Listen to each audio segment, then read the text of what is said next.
After watching the film, what did you think? Great effort. Great effort. Cut way down on the MAs defensively and offensively. I think offensively missed assignments. We only had 4. I thought that you know, we had a couple of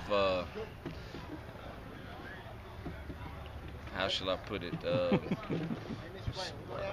little softness issue in a couple spots in the offensive line. I thought at times that created some negative plays for us and a sack.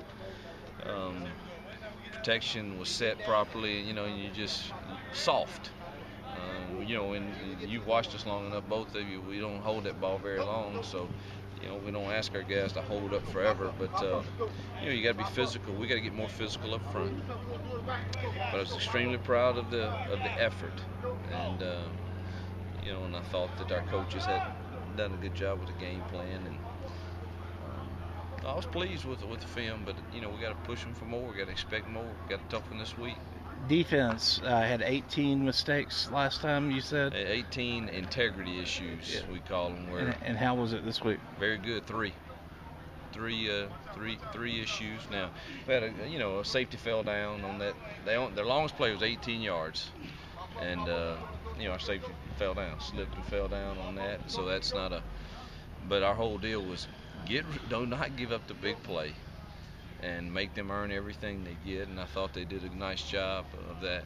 What did you think about only giving up 160-something yards? Thrilled about that. I think we win a lot of games if that's the case. It's very rare in college football these days that happens, and unfortunately we're playing a defense this week that only gave up 112, so to an East Carolina team. So hopefully it's 2 great defenses on the field. Were you pleased with the 600 yards offense? Yeah, of course. You're pleased with it. Could there have been more? I think so. We had some penalties in the second half with our young kids in there that took some nice gainers off the board. And early in the game, we didn't. First 2 drives, I didn't think we did very well. That could have added some more. But you know, anytime you get up in that area, you've had a good day. Your thoughts about Andre Smith? 10 for 12, 100 yards or so. I mean, we kept it fairly simple for him, but I thought he executed the stuff we asked him to do fairly well, and you know, threw for a good percentage. So I thought it was great that he got those reps. Did you ever consider putting Stephen Hogan in? I sure wanted to. I just didn't want to burn a red shirt in a game like that.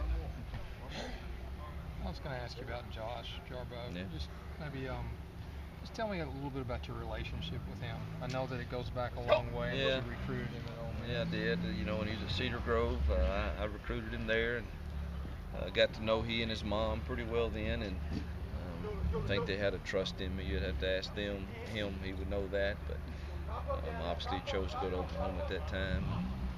And then the issues that he had both at Oklahoma and at Troy, you know, are well documented and been talked about. But when I went back to see him this past spring, I can't remember if it was December or January when I first had my meeting with him, and at Northeast. You know, he just convinced me that he really, really genuinely was remorseful for the poor decisions he had made, and you know, we had a great conversation. He convinced me that to give him a chance to rewrite his story, and I think he's done that since he's been here. You know, he's made a B and 2 A's in the classes that he had in the summer, and teachers love him, and you know, knock on wood, he's still got a ways to go in making sure he rewrites his story properly, and but I think he knows that I love him and care for him, and I think that's